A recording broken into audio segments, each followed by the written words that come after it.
On April 5, 1975, a conference entitled The Central Intelligence Agency and World Peace was held in New Haven, Connecticut, on the campus of Yale University. From the evening session of the conference, Colonel Fletcher Prouty talks of his experiences with the CIA from post-World War II until the early 1960s. Colonel Prouty is a former liaison officer between the Defense Department and the CIA. Fletcher Prouty. As far back as 1943, I went into Saudi Arabia on what was then termed a clandestine operation. It was a rather modest affair. But if you can remember, in the latter part of 1943, the country was planning to meet, Roosevelt was planning to meet with Churchill and with Chiang Kai-shek in Cairo. To add a little flavor to their meeting and perhaps to underscore its pertinency to today's headlines, they sent a team into Saudi Arabia where they were just beginning to discover that there was a lot of petroleum. And a fourth world leader took part in the Cairo conference that few people either knew about or recall, and he was King Ibn Saud. Shortly thereafter, we went up to Tehran, to the Tehran conference, and we met with Stalin, Churchill, and Roosevelt. And the world press read that China was not represented there because Russia was not at war officially with Japan, and it would be improper to have China there. In other words, we were getting used to telling people what we wanted them to believe instead of what was actually going on, because I happened to be the pilot of the airplane that flew the Chinese to Tehran. In 1944, I did a lot of work in Turkey because we found out that there was a gold smuggling ring of tremendous proportions moving gold from Germany right through the lines, and somehow it was getting to Latin America. And I think we've all read since then what a tremendous amount of gold was moved through that area and the effect it has had upon relations with Latin America and certain other world powers since that time. We went into Turkey to try to break that ring, and eventually it was. Some of you remember a movie actor named Bruce Cabot. He was one of the men that was wrapped up in it. I went up into Russia later that year on an operation that had to do really with what we call shuttle bombing, or the lack thereof, since all the bombers were destroyed on the ground by the German Air Force. And in sending so many planes in there, we thought it'd be a good chance to get a little intelligence. So we slipped an extra plane in to do some map filling. There were too many blanks in the Russian maps, and we didn't know enough about the country. And in a rather amateur way, they equipped the plane which I flew into the Soviet Union up around Kiev from Tehran. So again, it was part of the growing move toward that kind of activity. In August of '45, I was among those who went into Tokyo at the time of the surrender, flew back by going over Hiroshima and landed in Okinawa. And in Okinawa, saw them loading ships, as many as they could, in that famous harbor that had been at Naha, that had been bombed by the kamikazes so frequently. And on going down to the docks to see what was going on, we found that tons and tons and boatloads of supplies that had been brought to Okinawa for the Japanese invasion and would not be needed were being shipped southward, being shipped to a harbor whose name in those days we hardly knew, called Haiphong. And from Haiphong they would be delivered to Hanoi to a colonel whose name I happen to remember. It was Giap. And Giap's boss was a man named Ho Chi Minh. And the reason we were dividing the mountains of supplies on Okinawa between Korea on one hand and Indochina on the other was that we had, through the OSS, the precursor of the CIA, contact with Ho Chi Minh in the name of a major general named Gallagher. And General Gallagher had received authority to bring more than 10 complete divisions of equipment into Haiphong for delivery to General Giap, whom the French were fighting not too many years later. But these are some of the things that help you put into perspective how our country began to internationalize clandestine efforts. I had the real pleasure to come home from Okinawa and find orders that sent me here to Yale. And I taught here at Yale for 3 years with what was then the first days of the Air Force's ROTC program. I think some of the people that were in our classes in those days have participated in things now that they look back on those days, quite a different program than we run in the years since. I left here because I went on into the Korean War, and here again we supported activities such as airdrops in the Chinese area. We supported activities in the Philippines that were, as I mentioned this afternoon to some of you, that led to the election of Magsaysay. This was a major operation run by the CIA. We flew the Magsaysay team, as we call them, into Saigon to support President Diem as he got started, and as some of you have read in the Pentagon Papers, it was called the Saigon Military Mission. Of course, there were no military in the military mission. That was just its name, as most of the activities in Vietnam were named military activities up through about 1963, when finally the escalation reached the point where when Marines came in, it became a military action. Up to that time, most of the operational action was sort of around the corner. It was under the operational control of Central Intelligence Agency. We did some work in India in those days, and again going across what we call the embassy run in Southeast Asia back into Saudi Arabia, where by that time, 1954, 1955, the oil discoveries there had bloomed into the greatest oil field in the world, and today we certainly recognize the importance of that. So much for laying a little ground rules here, a little background to show that this country began clandestine activities a little tentatively as part of military programs. At the end of the war, the first official action that Truman took in what we used to call the demobilization was the disbanding of the OSS. And in its place, he established what he called the Central Intelligence Group. The Central Intelligence Group was formed by presidential direction simply to bridge the time between the OSS, which was going out of business, and the formation of a Central Intelligence Agency, which is then being discussed by Congress. And any of you who hope to understand the CIA and understand what our country was doing in establishing this organization must go back into the history and look at the discussions, the debates, the arguments of that period, 46, 47. The war had ended. We were, without question, the leading military power in the world. We had the atomic weapons, and yet, all of a sudden, recognizing the power of the atomic weapons and knowing full well that any scientific achievement is simply proof that it can be done, therefore any other scientists and any other engineers can build a weapon, we knew that there was only a certain amount of time before Russia or any other country could obtain and use those weapons if they could work out a means of delivery, and even that wasn't too serious. So much of our thrust for intelligence in those days involved whether or not the Soviet community was gaining the upper hand or was moving up on us, you might say, in the field of atomic energy. With this behind the thrust, and knowing also that in World War II our intelligence community was too separated. The Navy would get intelligence, it wouldn't tell the Army, or the Army would have intelligence, it wouldn't tell the Navy. The FBI was responsible for intelligence in Latin America. The OSS was operating, but the OSS didn't bother much with intelligence, and so on. So there were two great drives. One was to establish a coordinated intelligence system, and the other was to gain all the intelligence we could on the nuclear weapons. Working under this drive, then, Congress put together the law which today prescribes precisely how they wanted the CIA, the Central Intelligence Agency, organized.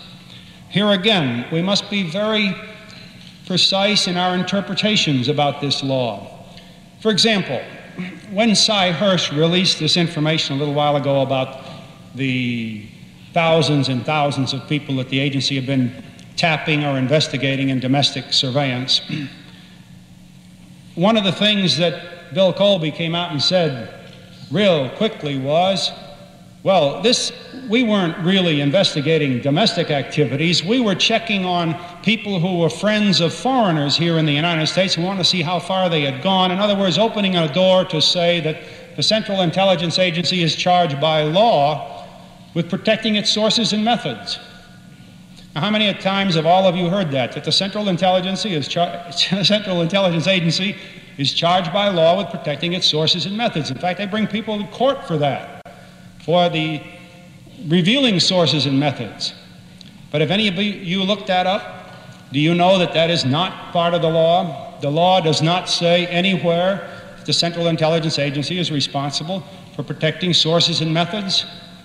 But ever since Allen Dulles began to build the clandestine side of the agency, they have tried to make people, including most of our senators and most of our members of the House, believe that this is one of the reasons why they become involved, at least peripherally, in the investigation of people here in the domestic scene, to protect sources and methods. Now, what the law does say, and the law was very correct about it, that the director of Central Intelligence, not the head of the Central Intelligence Agency, the director of Central Intelligence, who is also the director of Navy Intelligence or Army Intelligence or State Department Intelligence, is responsible for the protection of sources and methods for a very obvious reason.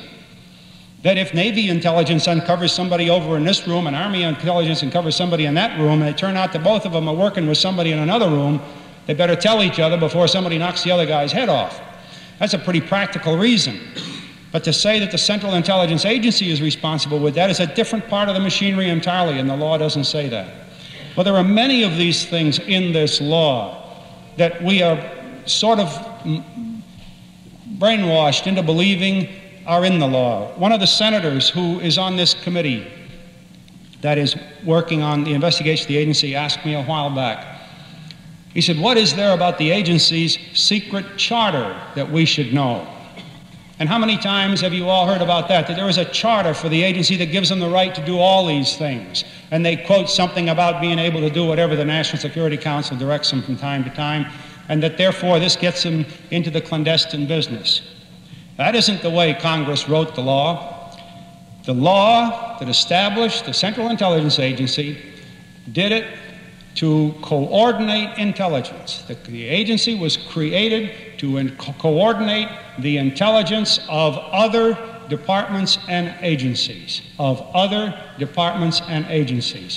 Congress knew we had intelligence. What it needed was coordination, central coordination. Or as Harry Truman said, I've now got an intelligence arm that can brief me, the president, and I get it all in one place instead of having to go to all the separate ones. That's what the law said. And subordinate to that, there are 5 subparagraphs, but subparagraphs are always subordinate to the main paragraph, and they simply deal in the routine things like printing intelligence, doing things of common concern like running computers. And then that final one that Mr. Dulles made us believe was the catch-all, saying that the agency will do those things which the National Security Council from time to time may direct. I used to have in my files, when I worked in the Office of the Secretary of Defense, the original copy of that paper. And in the margin of that copy, in the personal pencil handwriting of President Eisenhower, was an explanation of what was meant by NSC 5412-2, which some of you may know as the old 10-2, or they used to say the clandestine direction or the secret charter. It wasn't that at all. It was a clarification of this subparagraph which is in the law. And in the margin, Eisenhower had written that anyone who utilized this version of the law was to remember that time to time meant that the agency would have no power consecutively to carry out operations in a continuity. And secondly, that they would carry them out only when directed. And the reason he wrote that on the copy that came to the Secretary of Defense was that when the agency needed the equipment, aircraft, weapons, people. At one time, I had the names of more than 7,000 military people and 605 military units that existed in the Defense Department in support of the clandestine activities of the agency. But when these were to be used, it was to be from time to time only, and then specifically by direction of the agency. How different that is from what a lot of people are saying today, even some of them who are well-intentioned about the things that the agency is permitted to do. I call to your attention the current issue of Newsweek. In that issue, on the sheet of the column that is headed "My Turn," some gentleman says we should abandon the agency, do away with it, we don't need it. I forgot his name, it's a pretty good article. But in it, he also is stating some of these things that are not so, that make you think that there's a secret charter that we don't know about. I can tell you categorically that other than the law of 1947 and some revisions in 1949, which have mostly to do with pay, retirement, and the handling of money, which is much abused, there is no secret charter. And how can I stand on those words? It was my job for years, for 9 years to be specific, to brief such men as the Secretary of Defense, and many of them, Mr. McElroy, Mr. Gates, Mr. McNamara, and many other senior officers in the Pentagon, on files which had been collected over the years, ever since the original act had been written, and all of the National Security Council papers, and all of what we call today the 40 Committee papers, and any other letters of substance that pertain to the agency. And in those days, 1955, 56, 57, 58, when this business was handled a little more precisely than it is today, there was absolutely no reason at all to shield from the Secretary of Defense anything as important as a secret charter. There is no secret charter. And having said that, then, there is nothing but the law. And having said that, then when we investigate CIA, the thing to look for is to ask the agency, what have you done that we're paying you to do? Almost everything else is unlawful. And that's what's important about it, and that's the ground we should stand on. And these committees that are working today should work from that side. That's where the strength is. And all the rest of the things the agencies are doing, they could cut the funds off.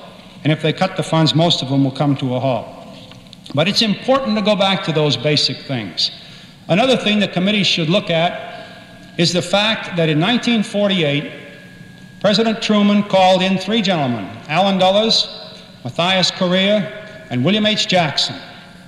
And he established a commission after 1 year of operation of CIA to study the CIA and see how it was performing with reference to the law which had been passed a year earlier. It's a very interesting thing that he did this, because in 1948, especially right in the summer toward the end of the year, he was running against Thomas E. Dewey for re-election. And as most of you remember, the chances of Truman being re-elected were pretty slim. And Mr. Dulles, who was working on this CIA report for Truman, also happened to be the speechwriter of Thomas E. Dewey. Dulles was working under mixed emotions, you can be sure, because he visualized himself as soon as Dewey was elected as being the Director of Central Intelligence. He had to wait about 4 more years. The Jackson, Correa, and Dulles report should be surfaced, just like many of us this afternoon have said that the Warren Commission work should be surfaced and reopened and restudied.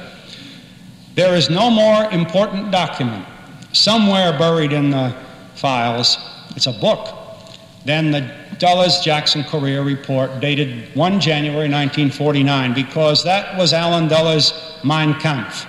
That was his instructions to the agency and to the rest of the community what he was going to do in the intelligence area. That was the beginning of organized, worldwide, highly funded clandestine activities. And when he became the Director of Central Intelligence in 1953, after Eisenhower's election, the report, which had lain there for 4 years while Truman ignored it, became the working document, and this, if anything, is the secret charter. But it is not a legal secret charter. It was written by this commission, turned into the president, and later just used without any sanction by Congress or any proper authority. Some of you may recall that when just before Eisenhower was elected at the end of Truman's tenure and after the Korean War had started, there was a lot of feeling that the agency had missed the boat, as they did many times, in predicting whether or not there would be a Korean War. Truman replaced the then Director of Central Intelligence with General Walter Beadle Smith. Smith had been ambassador to Moscow. He'd been back shortly. He intended to retire, but he agreed for the rest of Mr. Truman's term to serve as the Director of Central Intelligence. And this was in the pre-Joe McCarty era, when the term red herring or worse were bandied about everywhere. And somebody asked General Smith in the hearings for his nomination and acceptance as the director, if by some chance there were any KGB operators in the Central Intelligence Agency. And General Smith, realist, pragmatist that he was, and just back from Moscow with due respect for the Soviets, said, of course there are. Pretty blew the lid off the Senate. But they said, well, prove it. And he said, you asked me, and he said, I assume there are. I think that current events may cause us to look a little more carefully at what Walter Beadle Smith meant, because some people have scurried out of the agency lately that he might have had in mind. Let me bring things just a little bit up to date, and then I'll close because we have a most interesting program. I'm trying to set a certain perspective. I'm trying to get you to feel that there's a lot of reason for going to the guts and the bones of this affair. It's very interesting and very titillating to talk about things that have happened in various countries, and we could do that forever, and if you want to ask questions, I'll be glad to join in. But I'm trying to stick to basic issues, so I'll close on one. Much is said about the 40 Committee. I've written about it recently, and some of you may have seen the article that I wrote. But what the 40 Committee is a fallout from the days when Mr. Dulles went to his brother, John Foster Dulles, and said, now look, there's no reason why when I have an operation planned, a clandestine operation, I should have to get you, you're busy, or Mr. Wilson, the Secretary of Defense, or Mr. McElroy, and bring them over and have a meeting, or the President and Vice President, in other words, the National Security Council. There is no reason why we should have the most important men in the country tied down every time I want to bring something in and see if I can get approval for clandestine operations. Let's establish a committee. Have somebody from the White House appointed, somebody from State, somebody from Defense, and I'll attend the committee, Allen Dulles. Sound like a pretty logical idea, especially when your brother's a Secretary of State. That gives you 2 votes out of 4, and it went through pretty easy. But look what it did. It destroyed the controls that the Congress had put over the agency. The Congress knew the Secretary of Defense and the Secretary of State and the President and the Vice President were busy men. And that's why the Congress said that if ever the agency was to be ordered to do something that wasn't specifically covered by the law, it would be done only time to time, and then at the direction of the National Security Council, not somebody else. And that was to keep it from happening often and regularly and irregularly. So in the beginning, they had a little committee they called the 10-2 Committee, and it became the 54-12 Committee, and it became the Counterinsurgency Committee, and it became the 303 Committee, and today it's the 40 Committee. All the numbers mean nothing. Well, not nothing, but originally 10-2 was the NSC document, 10-2, and so on. But later it just got a code name for a group of men who sit down and tell the agency whether or not they have the authority to do this. Now, does it work that way? In my day, if I got a call from Central Intelligence Agency and they said, look, we're sending over a couple of men, we're going to need some aircraft and we're going to need a base to operate from, and we'll probably need some money and some ammunition and some paradrop equipment and so on, we'll come over and explain the mission, I'd say fine. They'd come over, Pentagon, and we'd have a little meeting. As soon as the door was shut and they were on the way back to what was then Foggy Bottom, where their headquarters was, I would go right up to the office of the Secretary of Defense. I would get out the log of the 40 Committee. And if that activity was listed there, and if it was listed with full approval, then I would go to the Secretary of Defense. And I would say, is this the way you saw that activity when it was presented? And if his representative, the man who had gone, had briefed him on it, or if he had been there personally, he'd give me an answer, yes or no. If it was no, we would not provide the support. In other words, the committee did serve a function as long as it was used that way. But by about 1961, 62, 63, the committee became a rubber stamp and even less. And today the committee works even worse, because the senior man on the 40 committee for the White House is the Secretary of Defense, Mr. Kissinger. He still retains the job of the National Security Advisor to the President. Now, this puts up a very trying situation, and it explains some of the things that have happened quite recently. Because if you go into your bank someday and you recognize the man sitting behind the desk as a man whose picture you just saw is being put in jail as a robber, doing undercover work, which man do you think you're dealing with, the robber or the banker? Or if you're Indira Gandhi and this gentleman comes breezing in Air Force One, is he there on a clandestine activity, or is he there as a Secretary of Defense? And I think this explains the recent characteristics of what has become shuttle diplomacy. Because if you're dealing with people undercover, clandestinely, in things that you can't print and put above board, then you deal with them two at a time, bilaterally. You can't call them all in and say, look, fellas, we've got a problem in the Middle East, let's sit down and talk about it. You run from one to the other to the other. The big error in this kind of thing, the failing in this kind of thing, and of course, saying this today after it has failed so miserably is hindsight, but it underscores it, that they all talk to each other. As soon as he leaves Cairo, Cairo calls up Riyadh. As soon as he leaves Riyadh, they all call Tehran. So they call Tehran, they even call Jerusalem, because at least they're all in this thing. And if they get together behind his back, there's no possible chance of negotiation. You see what it does? This clandestine activity wrecks any hope of success. The 40 committee should be abolished. It serves no purpose.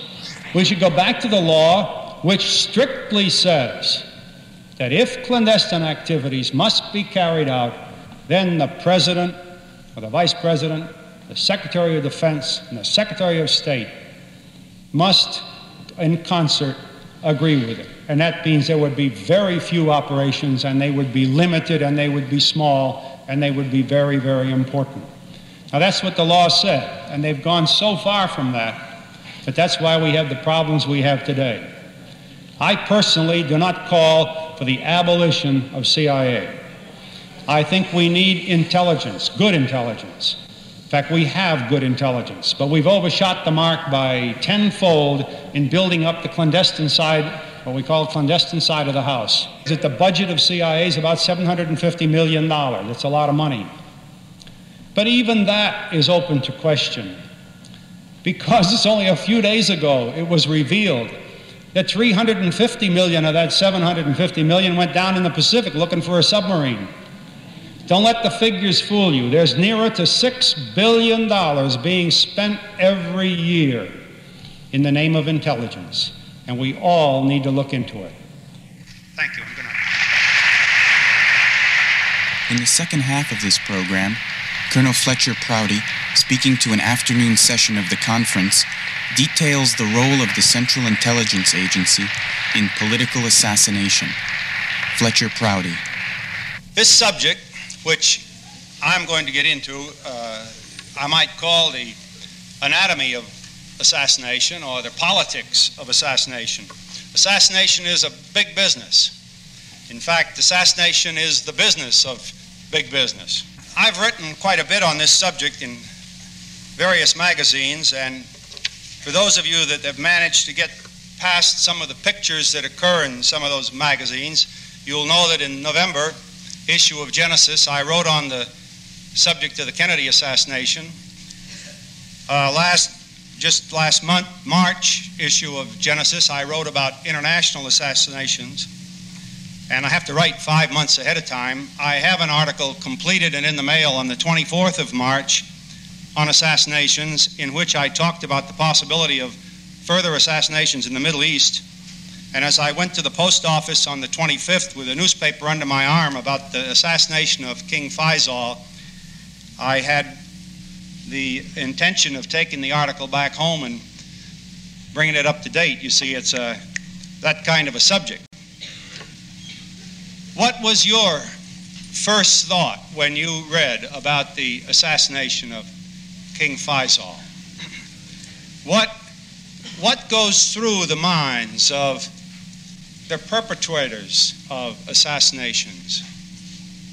Are we again confronted with a young man that was a lone nut who kept a diary and friends on a grassy knoll down there in Saudi Arabia? Or was the king killed by some sort of a machine or conspiracy that had other plans for actions in the Middle East? Mr. Kissinger had left the Middle East the day before. Mr. Nixon had tallied in Dallas until the morning of the assassination. So there's a theme running through these things that the king is dead. But what is the meaning then of the controls that go through these things? In this case, the resumption of power in Saudi Arabia almost seemed to be a little too even, too easy. What had really happened there? And I think what had really happened there will give us a picture of what goes on in assassinations, how they come about, and then we can take that kind of a picture and begin to unravel some of the others, and we might come a little closer to the mark. Technically, what happened in Saudi Arabia is that the king's guard, the king's elite, was broken. Now, you can keep a man alive. If you don't believe that, read your history of General de Gaulle. Even in the deepest and darkest days of World War II, there were thousands of people who would like to have had a shot at de Gaulle. I remember after the Cairo conference in Marrakech, Morocco, Churchill was recovering from a bout with influenza, and de Gaulle came to visit him several times. You can't imagine the security precautions that were taken in Morocco to keep the good general alive. I was in Lima, Peru in March of 1964 when de Gaulle came and captivated the country of Peru. Hundreds of thousands of Peruvians filled Plaza de Armas to such an extent that they were pressing against the walls and trampling the trees. And yet, General de Gaulle, who a good many inches taller than I am, walked among these Peruvians that night with searchlights on him in that huge arena among hundreds of thousands of people. And there wasn't a person took a shot at him. Because in the 6 months before he went to Lima, the people whose business it was to keep de Gaulle alive, the guerrillas, if you remember their term of endearment, had thoroughly worked over the city of Lima, had combed every list for people in that city who might be anti-Gaullist, had provided them with resort hotels a long way off, and had made sure that when the general came to town, he would stay alive. What is it then that keeps these people alive? In every country, the king would not live if there was not an elite guard. And who trains the elite guard? The Vanell Corporation. It seems to me that there's a point to the subject which appeared just a little while ago in the New York Times, the Washington Post, and a great number of other papers, to the effect that there had been a contract issued with the Vanell Corporation, and I don't have any idea what their corporate connections are, and the Defense Department of the United States, and the fact that the Vanell Corporation had signed this contract for the purpose of training, first of all, the National Guard of the Saudi Arabia, and National Guard there means more or less police, and the king's elite guard. I wonder which king they had in mind, because when you control the elite guard of a country, when you train that guard, when you arm that guard, when you teach them to jump from an airplane at Fort in Georgia, Benning, and in Fort Bragg, give them all kinds of weapons training, and bring them down to Camp Perry in Virginia, where there's a nice little resort. That guard knows how to keep a man alive, as long as that guard agrees to keep that man alive. So I don't know whether the death of King Faisal preceded the work of the Vanell Corporation or whether the Vanell Corporation's contract began on the 25th of March, but it's awfully important, because whether those men stay alive or not is the function of their inner guard. Because once you relax the guard, you open up a hornet's nest. A lot of people would like to control the bank accounts of Saudi Arabia and Kuwait and Dhofar and the rest of them. And what keeps the king alive is not the election of the populace, because they don't go through that routine over there. It's simply his guard. So this is a key to it.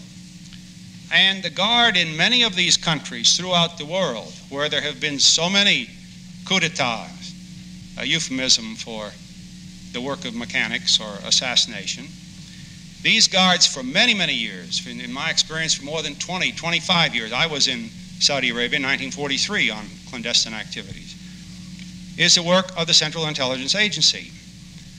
And the people who let the contracts for the Central Intelligence Agency are called the Department of Defense. And then the people who do the work are called such companies as the Vanell Corporation or Air America or some of these others. So you begin to see what comes about. And since I didn't come here this afternoon to really get into the assassination picture too deeply, I wanted to set a stage for it. So let me jump to some of the things that we know about without having to dig too far under the surface. That in 1953 the CIA had a problem, only this time it was in the country of Iran. And Mossadegh died of lead poisoning, and the Shah, who was escaping to the Riviera, was brought back to resume the long 2,500-year line of Cyprus, King Cyrus. And now he leads the country of Iran at the pleasure of the agency's #1 man in the world today, Richard Helms, who is called ambassador. And so as long as the guard in Iran can keep the Shah alive, he'll be our man there. And as long as the Shah is our man, he'll probably be alive. In Jordan, where King Hussein jets around and lives by grace of his elite guard, that guard has been trained through various corporate devices by the Central Intelligence Agency for at least 20 years. And King Hussein has about the same chances of surviving that Faisal or Hassan or the Shah have, and that is that if he plays the game, his guard will take care of him. These are important considerations because they're right there in the record. The thing is that we in this country don't think of it that way very often. You see, they don't have elections in many of these third-tier countries. How do you replace somebody? This evening we'll hear some talk from Mrs. Allende. How do you replace people in countries where there is not provision for election? The people in power hold the power until somebody else is strong enough to take it away. And that ability to take it away is a very fleeting thing sometimes, as it was in the case of Trujillo or in the case of Diem. But in every case, there are many people willing to move in and become heads of state. And if the guard, which is trained in many cases by our own CIA, part of their business, now many people write about that or know about it, but that's part of their prime business in the clandestine area, then the men have the defense that's necessary to keep them alive. Now, I'll close with an example, but I think it's an extremely pertinent one because it leads to what will follow me on this program, the case of Ngo Dinh Diem. When Diem assumed the power in Vietnam, 1954, if you'll remember, his country had no antecedent. It was simply a piece of real estate lying south of some 17th parallel.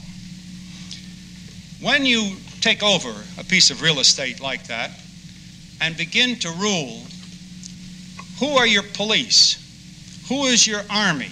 Who are your generals and who are your sergeants? Where is your power? This is important. Where is your power? Ed Lansdale, probably one of the best agents the agency ever set in motion, came over from the Philippines, where he had created a man named Magsaysay as president of the Philippines. Pretty good job as far as that went. And he brought his team with him to Saigon. I happened to be pilot on that airplane. Went into Saigon with the same, what we used to call in quotes, Robin Hood technique, that if you can fool the people, you can fool the people. And Diem was created by a secret police trained by special forces, the Green Berets. In those days, I don't think they wore the Green Berets, because I'm talking about 55, 56, 57. And Diem owed his existence at that time to two clever maneuvers. One was the rapid placement of a good secret police, and secondly, the purchase of an army. Because if you remember, there were two armies in Cholon that were more or less mercenaries, and they purchased the army. Now, as long as Diem had that backing, he was in pretty good shape. By the summer of 1963, a summer that we all could write about and research about a lot more. That was a very important summer. There were papers coming across my desk. At that time, I was working in the office of the Joint Chiefs of Staff. Papers with no top secret stamps on them, no eyes only stamps on them, no register numbers on them. That meant they were really secret, because if they're really secret, you don't put anything on them. And a man would come up to you and he'd say, "Have you seen this?" And it would say, "We've had enough of Diem, what are we going to do about him?" Well, just that idea means that it won't be long till bullets are flying. Because what happens in Saigon? Somebody like Lou Conine is told, "Hey, go check out the generals. Find out which general could take over the job. General Big Min or Nagayan Khan or Key not ready, but Khan or Min might be ready. Check them out." The minute you tell people that in a city like Saigon, you could do it today. The minute you tell people that, they go back to their sources of power and they say, "Do you know what? The United States is changing its policy." And it was changing its policy. And so they could stand on a stack of Bibles. In fact, Chuck Colson and Howard Hunt tried to rewrite the stack of Bibles to prove that it was Kennedy that said, "Shoot him." But nobody in Washington said, "Shoot Diem." You don't do an assassination that way. The way people are assassinated is by taking away the power that had been created to keep them there. It's a lot easier that way. More interest to me than a genealogy of Lee Harvey Oswald and all the rest is, who said, "Let's go to Dallas, Jack"? I understand that Kenny O'Donnell feels real bad about it. I understand that Bobby Kennedy had said from time to time he wished he'd have put his foot down. Jerry Bruno, the greatest advanced man in politics, went there, but did Jerry Bruno pick the route? Maybe Mark can tell you. Who did? Who decided, "Let's go to Dallas"? You've been to Fort Worth, you got to go to Dallas. That's important, because whoever decided that knew some things. I have worked with the Secret Service in their good work to keep presidents alive. I went to Mexico City when Eisenhower was going down in 1956. And I'll tell you, the Secret Service knows the game, like the guerrillas in France knew the game. They can keep the president alive. Where were they? How does it happen you can have a 6-story building with a lot of empty floors, and they neither wired and sealed the doors as their manual says they will, nor had anybody on the roof with high-powered guns and with radios as their manual says they will, or had a man in Dealey Plaza to look at the man at the roof and to look at the windows as their manual says there will. And if you don't drive over 44 miles an hour, a nice figure, but it works out in tests, why did they bring that car down to a crawling speed? Those are more important to me than a genealogy of Lee Harvey Oswald and everybody else on the grassy knoll. I think I'll stop there. That's what I call the anatomy of assassinations. It gets you thinking, you know. Well, thank you very much.